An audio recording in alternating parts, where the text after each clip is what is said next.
Supreme court में आज Bihar voter list को लेकर के सुनवाई हुई। 3 घंटे तक सुनवाई चली और सुनवाई में आज क्या क्या हुआ, जजों ने क्या कहा, याचिकाकर्ताओं के वकीलों की तरफ से क्या दलील दी गई और चुनाव आयोग के वकीलों की तरफ से इसमें क्या क्या दलीलें दी गई और आखिरकार सुप्रीम कोर्ट ने इस पर क्या फैसला सुनाया या आगे की तारीख अब दे दी गई है। पूरा 3 घंटे का घटनाक्रम, 3 घंटे की सुनवाई वो मैं आपके सामने रखने जा रहा हूं।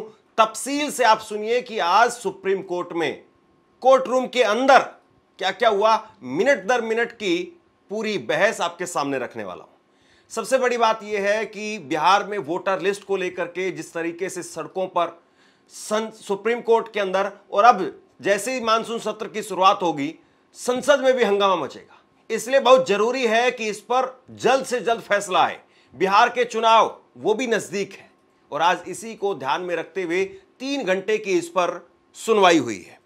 तो आज सुप्रीम कोर्ट में यह सुनवाई चली और सुप्रीम कोर्ट में बिहार वोटर लिस्ट रिवीजन को लेकर के सुनवाई हुई, जिसमें सबसे बड़ी बात जो निकल करके सामने आई उसमें जज ने यह कह दिया कि भाई आप जो दस्तावेज मांग रहे हो वो दस्तावेज अगर आप मुझसे मांग लो तो मेरे पास में भी नहीं है।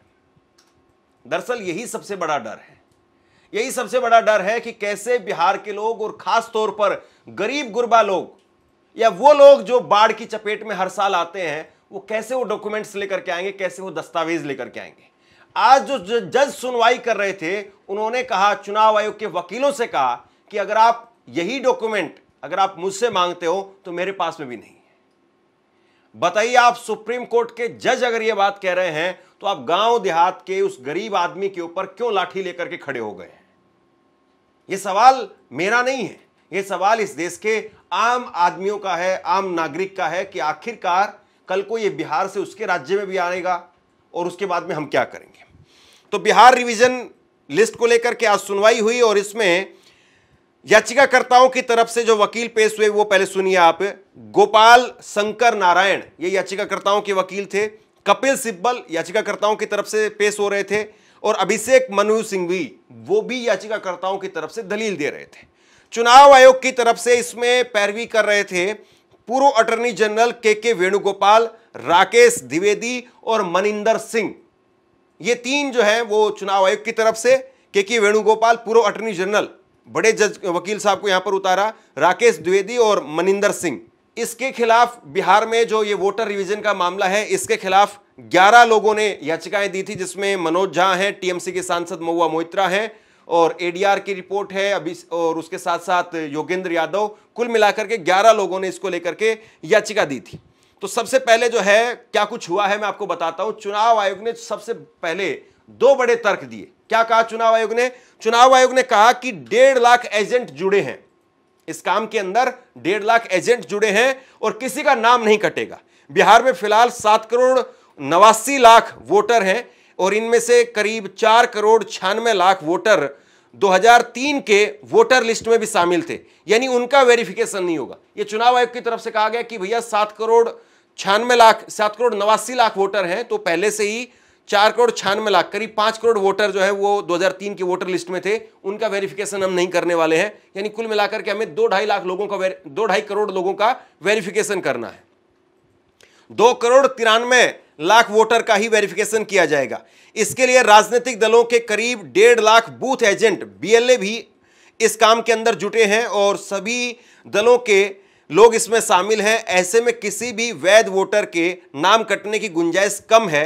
अभी भी सभी राजनीतिक दल ज्यादा से ज्यादा बीएलए बनकर के लिस्ट को पारदर्शी बना सकते हैं। मतलब कुल मिलाकर के यहां पर चुनाव आयोग की तरफ से जो सबसे बड़ा तर्क दिया गया वो यही कि भैया पहली बात तो यह है कि 8 करोड़ में से 5 करोड़ वोटर पहले ही हैं जो 2003 के लिस्ट में थे, तो सिर्फ हमें 3 करोड़ वोटर का हमें चेक करना है और उसमें भी राजनीतिक दलों के बीएलओ वो हमारी मदद कर रहे हैं और बाकी के जो बीएलओ हैं वो भी हमारी मदद करो, ये उनकी तरफ से कहा गया।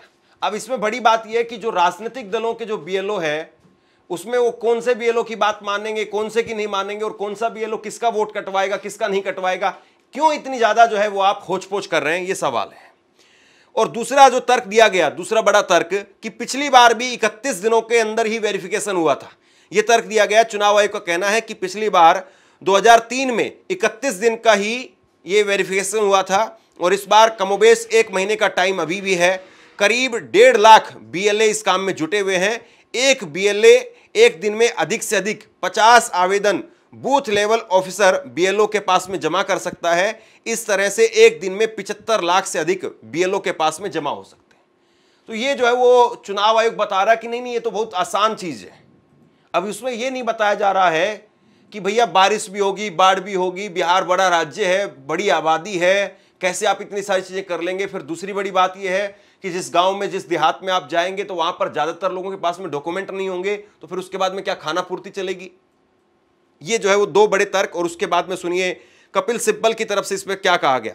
कपिल सिब्बल ने इस पर जवाब देते हुए कहा कि नागरिकता साबित करने का बोझ डाला जा रहा है। कपिल सिब्बल ने अदालत में दलील दी कि आयोग मतदाताओं पर नागरिकता साबित करने का बोझ डाल रहा है। आयोग को यह बताना चाहिए कि किस आधार पर किसी भारतीय नागरिक को मानता है या नहीं मानता है। मतदाता पहचान पत्र, बूथ सर्टिफिकेट और मनरेगा कार्ड तक को स्वीकार नहीं किया जा रहा है। यह कपिल सिब्बल की तरफ से दलील दी गई कि भाई आप वोटर पर क्यों यह दबाव डाल रहे हैं कि वो नागरिकता साबित करें। और इसके बाद में अभिषेक मनु सिंघवी की तरफ से कहा गया कि लाखों लोगों के नाम कटने की आशंका है। अभिषेक मनु सिंघवी ने कहा कि 2003 में जब ऐसा व्यापक पुनरीक्षण हुआ था तब चुनाव में काफी समय बचा था, लेकिन इस बार चुनाव नजदीक है, ऐसे में लाखों लोगों का नाम सूची से हटाने की आशंका है। कोर्ट ने कहा कि साबित कीजिए कि आयोग गलत कर रहा है। अब सुप्रीम कोर्ट ने याचिकाकर्ताओं के वकीलों से कहा कि आप लोग साबित करिए कि भाई ये चुनाव आयोग गलत काम कर रहा है। सुप्रीम कोर्ट ने याचिकाकर्ताओं से कहा कि पहले यह साबित करो कि चुनाव आयोग जो कर रहा है वह सही नहीं है। तो इसके बाद में याचिकाकर्ताओं के वकीलों ने 3 सवाल उठाए। याचिकाकर्ताओं के चुनाव आयोग की ओर से वोटर लिस्ट में नाम शामिल करने के लिए 11 दस्तावेज स्वीकार किए जा रहे हैं, लेकिन आधार कार्ड और वोटर ID जैसे अहम पहचान पत्रों को मान्यता नहीं दी जा रही है।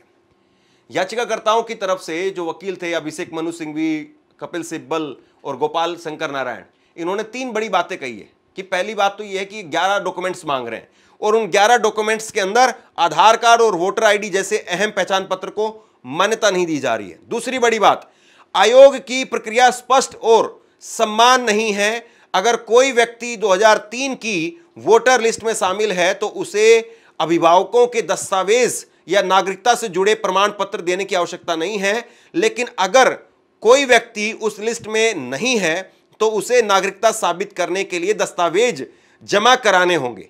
अगर चुनाव आयोग जिस प्रक्रिया को चला रहा है, गौर से सुनिए, अगर चुनाव आयोग जिस प्रक्रिया को चला रहा है वो सघन पुनरीक्षण है तो नियम के अनुसार अधिकारियों को घर घर जाकर के वोटर की जानकारी जुटानी चाहिए, लेकिन ऐसा नहीं हो रहा है। यहां पर 2 बड़ी बातें और कही गई हैं कि भैया 2003 में जिसका नाम था, जिस वोटर लिस्ट में जिसका नाम था, उससे भी कहा जा रहा है कि अपने मां बाप का आप जन्म प्रमाण पत्र लेकर के आइए। यह याचिकाकर्ताओं के वकील की तरफ से कहा गया है। और उसके साथ साथ यह कहा गया है कि भाई अगर आप इस तरीके से ये जो रिवीजन लिस्ट लेकर के आ रहे हैं तो घर घर जाकर के आपको ये सुनिश्चित करना पड़ेगा। तो क्या 8 करोड़ लोगों के घरों तक चुनाव आयोग पहुंच पाएगा? 8 करोड़ वोटरों के घरों तक चुनाव आयोग पहुंच पाएगा? यह कहा गया। इसके बाद में इलेक्शन कमीशन ने कहा कि सिर्फ आधार से नागरिकता साबित नहीं होती। सबसे बड़ी बात यह है कि जब नरेंद्र मोदी गुजरात के मुख्यमंत्री थे तो उस वक्त में आधार कार्ड को लेकर के कांग्रेस की सरकार पर पता नहीं किस तरीके के आरोप लगाते थे। कई सारी बातें, कई सारे बयान उनके हैं, लेकिन जब वो खुद सरकार में आए, खुद प्रधानमंत्री बने तो आधार कार्ड को हर चीज में लागू किया गया। बैंक में खाता खुलवाना है आधार कार्ड, फोन लेना है तो आधार कार्ड, जहां पर भी जो भी सरकारी स्कीम है हर स्कीम के अंदर आधार कार्ड जोड़ दिया गया।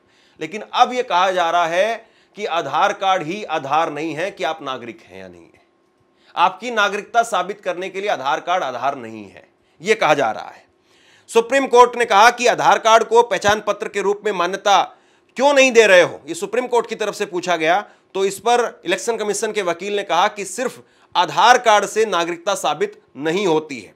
सुप्रीम कोर्ट ने कहा कि अगर आप वोटर लिस्ट में किसी शख्स का नाम सिर्फ देश की नागरिकता साबित होने के आधार पर शामिल करेंगे तो फिर यह बड़ी कसौटी होगी। यह गृह मंत्रालय का काम है, आप उसमें मत जाइए, उसकी अपनी एक प्रक्रिया है। सुप्रीम कोर्ट यहां पर बहुत बड़ी बात कह रहा है दोस्तों। सुप्रीम कोर्ट कह रहा है कि भाई अगर कोई आदमी इस देश का नागरिक है, इसी आधार पर आप अगर उसका नाम उसमें शामिल कर रहे हैं, वोटर लिस्ट में शामिल कर रहे हैं, तो फिर बहुत बड़ा काम हो जाएगा। और यह काम गृह मंत्रालय का काम है, यानी एक तरीके से नागरिकता साबित करने का, या नागरिकता है या नहीं है ये चेक करने का काम वो चुनाव आयोग का काम नहीं, वो गृह मंत्रालय का काम है। इलेक्शन कमीशन के वकील, उनकी तरफ से कहा गया कि आरपी एक्ट में भी नागरिकता का प्रावधान है। और फिर सुप्रीम कोर्ट ने कहा आपको अगर यह करना है तो फिर इतनी देरी क्यों की, यह चुनाव से ठीक पहले नहीं होना चाहिए था। चुनाव आयोग को यही फटकार जो है बार बार पड़ रही है कि भैया आपको अगर यह काम करना था तो आप 1 साल पहले करते, 6 महीने पहले करते, आप जस्ट 1 महीने पहले यह काम क्यों कर रहे हैं। और दूसरी तरफ कल राहुल गांधी ने कहा कि हमने इनकी चोरी पकड़ ली है, इन लोगों ने जैसे महाराष्ट्र का चुनाव चोरी किया था वो मॉडल हमने पकड़ लिया है, वो चोरी हमने इनकी पकड़ ली है, अब उस मॉडल से उस तरीके से चोरी कर नहीं पाएंगे, इसलिए ये नया तरीका लेकर के आए। ये कल राहुल गांधी ने इस तरीके से कहा, उनका लब्बो लवाब मैं आपको बता रहा हूं। यानी कुल मिलाकर के ये कहा जा सकता है कि विपक्ष ये आरोप लगा रहा है कि चुनाव आयोग वो अब नए तरीके से बीजेपी को जिताने के लिए नया तरीका, नया एक योजना लेकर के आया है। अगर ये सच है तो वाकई जो है वो इस देश के लोकतंत्र का जनाजा निकल रहा है, क्योंकि इस मामले में अगर दूध का दूध और पानी का पानी नहीं हुआ तो फिर बड़ी जो है वो ये कहिए कि आप इस देश के लोकतंत्र के साथ में एक बहुत बड़ा जो है वो खिलवाड़ हो रहा है। खैर, आज जो सुनवाई में हुआ है मैं आपको बता रहा हूं, कोर्ट ने चुनाव आयोग से 3 मुद्दों पर जवाब मांगा है। अब ये बड़ी बात है, जरा गौर से एक-एक करके देखिए। पहला सवाल, पहला जो बड़ा मुद्दा जिस पर सुप्रीम कोर्ट ने जवाब मांगा है कि क्या उसके पास में मतदाता सूची में संशोधन करने का अधिकार है। यह पहला जवाब जो है चुनाव आयोग को देना है। दूसरा जवाब मांगा है इसके लिए क्या प्रक्रिया अपनाई गई है, कि आप जो है वो मतदाता सूची में जो संशोधन कर रहे हैं उसके लिए आप पूरी प्रक्रिया क्या अपना रहे हैं, इसको लेकर के चुनाव आयोग से पूछा गया है। और इसमें कितना समय लगेगा, इस पर चुनाव आयोग ने कहा है कि समय बीतने के साथ में मतदाताओं के नाम शामिल करने या बाहर करने पर विचार करने के लिए मतदाता सूची को संशोधित करने की जरूरत होती है। राकेश द्विवेदी ने पूछा कि अगर चुनाव आयोग के पास में मतदाता सूची में संशोधन करने का अधिकार नहीं है तो यह कौन करेगा। तो 3 बड़ी चीज जो है वो सुप्रीम कोर्ट वो कह रहा है कि भाई आप मुझे बताइए कि आपके पास में क्या ये अधिकार है कि आप मतदाता सूची को संशोधित कर सकते हैं। हाँ, ये अधिकार तो है चुनाव आयोग के पास में, लेकिन इसके लिए जो प्रक्रिया अपनाई जा रही है वहां पर चुनाव आयोग फंसेगा। और उसके साथ साथ समय बहुत इंपॉर्टेंट है, चुनाव सामने है। अब इस पर चुनाव आयोग ने कहा है कि बिना किसी सुनवाई के नाम नहीं कटेगा। सुनवाई के दौरान चुनाव आयोग ने सुप्रीम कोर्ट को भरोसा दिलाया कि सुनवाई का मौका दिए बिना किसी भी मतदाता को सूची से बाहर नहीं किया जाएगा। अब कितनी सुनवाई होती है, कितनी नहीं होती है, ग्राउंड पर अगर आप जाएंगे तो आपको पता चलेगा।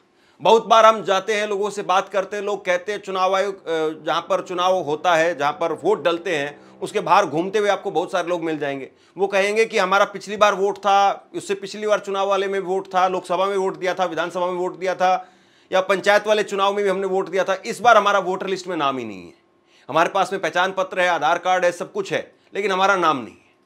और वहां पर सुनवाई नहीं हो पाती है, वहां पर वो लोग घूमते रहते।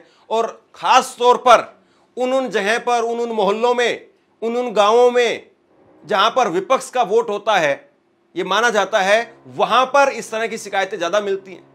तो सुनवाई के लिए बातें कहना कि हम तो सुनवाई कर रहे हैं, हमारे 1.5 लाख एजेंट हैं, हमारे इतने BLO हैं, हमारे इतने ये हैं, ये बातें कागजों पर जो अच्छी लगती है, लेकिन प्रैक्टिकली अगर आप जमीन पर उतरेंगे, टटोलेंगे, खंगालेंगे तो सच्चाई जो है इनसे कोसों दूर दिखाई देती है।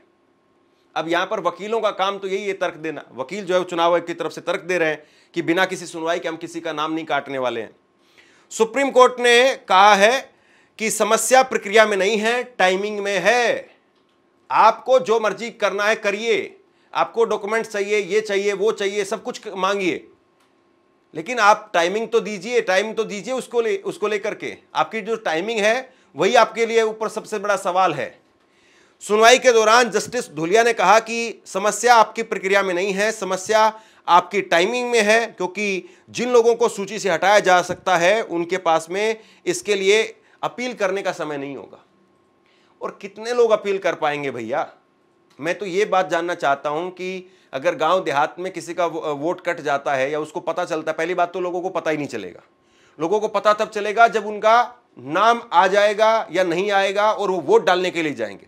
अब चुनाव आयोग कह सकता है कि इसको लेकर के आप ऑनलाइन पोर्टल पे चले जाओ, वहां पर अपना ये एसएमएस आएगा, ये ओटीपी डालोगे, फिर उसके बाद में आपका आधार कार्ड जनरेट हो जाएगा, वो आपका वोटर कार्ड जनरेट हो जाएगा, पता चल जाएगा आपको। इतनी प्रक्रिया जो है वो गांव देहात में कितने लोग कर पाते हैं? बहुत सारे लोग जो है वो फोन मिलाने के लिए दूसरे किसी आदमी को फोन दे देते हैं। आजकल फोन तो सबके हाथ में आ गया, लेकिन फोन कैसे मिलाए या फला आदमी का नाम कैसे निकाले, ये इतना काम भी लोग नहीं कर पाते। इसके लिए भी कहते हैं बेटा देखना एक बार रमेश को फोन मिला दे, रमेश का नंबर होगा, रमेश का नाम निकाल के रमेश को फोन मिला दे। कई हमारे बुजुर्ग ऐसे हैं, कई हमारे ऐसे लोग हैं जो पढ़े लिखे नहीं हैं या जिनको फोन पूरा चलाना नहीं आता ढंग से, वो लोग नाम तक नहीं निकाल पाते लोगों का, वो अपना वोटर कार्ड कहां से निकालेंगे? और जब उनको पता चलेगा कि उनका वोट कट गया है तो अपील कहां पर करेंगे? यही असली समस्या है। इसके बाद में सुप्रीम कोर्ट ने कहा कि बिहार में वोटर लिस्ट का रिवीजन जारी रहेगा। बिहार में वोटर लिस्ट रिवीजन जारी रहेगा। सुप्रीम कोर्ट ने गुरुवार को चुनाव आयोग की वोटर लिस्ट रिवीजन की प्रक्रिया पर रोक लगाने से इनकार कर दिया। कोर्ट ने चुनाव आयोग से कहा कि रिवीजन की प्रक्रिया में आधार कार्ड, वोटर आईडी और राशन कार्ड को भी पहचान पत्र माना जाए। अभी ये दस्तावेज चुनाव आयोग स्वीकार नहीं कर रहा था। ये जो है सुप्रीम कोर्ट की तरफ से कहा गया है। अब इस बात को देखना होगा कि सुप्रीम कोर्ट ने जो बात कही है उस बात को जमीन पर जाकर के कितने लोग मानते हैं, यानी धरातल पर वो बात कितनी मानी जाती है। क्योंकि कई बार सरकारी अधिकारी कहता है कि कोर्ट ने तो ये बात कह दी है, लेकिन मेरे पास में अभी लिखित दस्तावेज नहीं है, मेरे पास में अभी लिखित आदेश नहीं आया है। जैसे कि आपकी जमानत अगर हो गई, कोर्ट ने कह दिया कि फला आदमी को छोड़ दिया जाए, लेकिन जब तक उसके कागज नहीं पहुंच जाए और जमानत के लिए जो जो शर्तें होती हैं, जो जो प्रक्रिया होती है, जो जो नियम होते हैं, उसको अगर पालन ना किया जाए तब तक आपकी जमानत नहीं होती है। बहुत सारे कैदी ऐसे हैं जिनकी कोर्ट से जमानत जो है वो हो चुकी है, लेकिन उनके कागज पूरे नहीं हो रहे हैं या जेलर जो है वो कागजों को मानने के लिए तैयार नहीं है, तो जमानत नहीं हो रही। तो अब सुप्रीम कोर्ट ने तो कह दिया है कि राशन कार्ड, आधार कार्ड और आप पहचान पत्र, इन तीनों चीजों को माने, लेकिन क्या जमीन पर बीएलओ मानेगा? क्या वो ये कहेगा कि नहीं भाई मेरे पास तो अभी चुनाव आयोग ने मुझे नहीं कहा है, मैं चुनाव आयोग का आदेश मानूंगा, मैं सुप्रीम कोर्ट की बात या अखबार टीवी में आई हुई बात मैं नहीं मानूंगा? ये कई बार होता है, कई मामलों में होता है, और अभी देखना बाकी कि प्रैक्टिकली इस मामले में कैसे होगा। सुप्रीम कोर्ट ने कहा कि अगली सुनवाई 28 जुलाई को होगी। अब यहां पर यह बात समझ में बिल्कुल नहीं आई। तो एक ऐसा मामला जो इतना हाईलाइट है, जो एक ऐसा मामला जिसको लेकर के कोहराम मचा हुआ है, हाहाकार मचा हुआ है, लोग जो है परेशान हैं। केवल ये राजनीतिक लोग परेशान नहीं है, आम लोग भी परेशान है। कहीं पर कोई आदमी नौकरी कर रहा है, काम धंधा कर रहा है, वो परेशान है कि भैया मुझे भी जा करके तो नहीं करवाना पड़ेगा। मेरे से कई लोग फोन करके पूछते हैं, बिहार के कई वोटर हैं वो फोन करके पूछते हैं कि भैया ये हमें भी करवाना पड़ेगा क्या, हम भी छुट्टी लेकर के जाएं क्या घर पे, या ऑनलाइन कुछ हो जाएगा क्या? तो ये जो इतना बड़ा मामला है, इतना हाईलाइट एक तरीके से हो चुका है ये मामला, और इतना जरूरी मामला है, इसमें आप 28 तारीख दे देते सीधा उठा करके। आज जो है वो 10 जुलाई है, 18 दिन बाद में अब सुप्रीम कोर्ट इस पर सुनवाई करेगा। और बताइए तब जो है 18 दिन में कितना कुछ जो है इस मामले में पानी बह चुका होगा, और 18 दिन में बिहार का चुनाव कितना नजदीक आ चुका होगा। तो सुप्रीम कोर्ट ने इतना लंबा जो है इस मामले में अंदर सुनवाई दी है, ये समझ से परे की बात है। चुनाव आयोग ने सुप्रीम कोर्ट को भरोसा दिलाया कि किसी भी वोटर को वोटर लिस्ट से बाहर नहीं किया जाएगा। मामले में अगली सुनवाई जो है वो 28 जुलाई को होगी। तो कुल मिलाकर के ये है कि अब 28 जुलाई को सुप्रीम कोर्ट जो है वो इस पर सुनवाई करेगा, और सुप्रीम कोर्ट में अब इस सुनवाई के अंदर क्या कुछ निकल करके आएगा ये देखने वाली बात है। तो बहरहाल अब अगली सुनवाई जो है वो 28 जुलाई को होगी, और देखना ये है कि तब तक बिहार में क्या होता है। बिहार में अब देखना यह भी है कि सुप्रीम कोर्ट के इस फैसले के बाद में राजनीतिक दलों की प्रतिक्रिया कैसे निकल करके सामने आती है। आप क्या सोचते हैं सुप्रीम कोर्ट ने जो कहा है उसको लेकर के, चुनाव आयोग की तरफ से जो दलीलें दी गई है उसको लेकर के, और याचिकाकर्ताओं के वकीलों की तरफ से जो दलीलें दी गई है उसको लेकर के आप क्या सोचते हैं? नीचे कमेंट बॉक्स में लिख करके जरूर बताइए। धन्यवाद।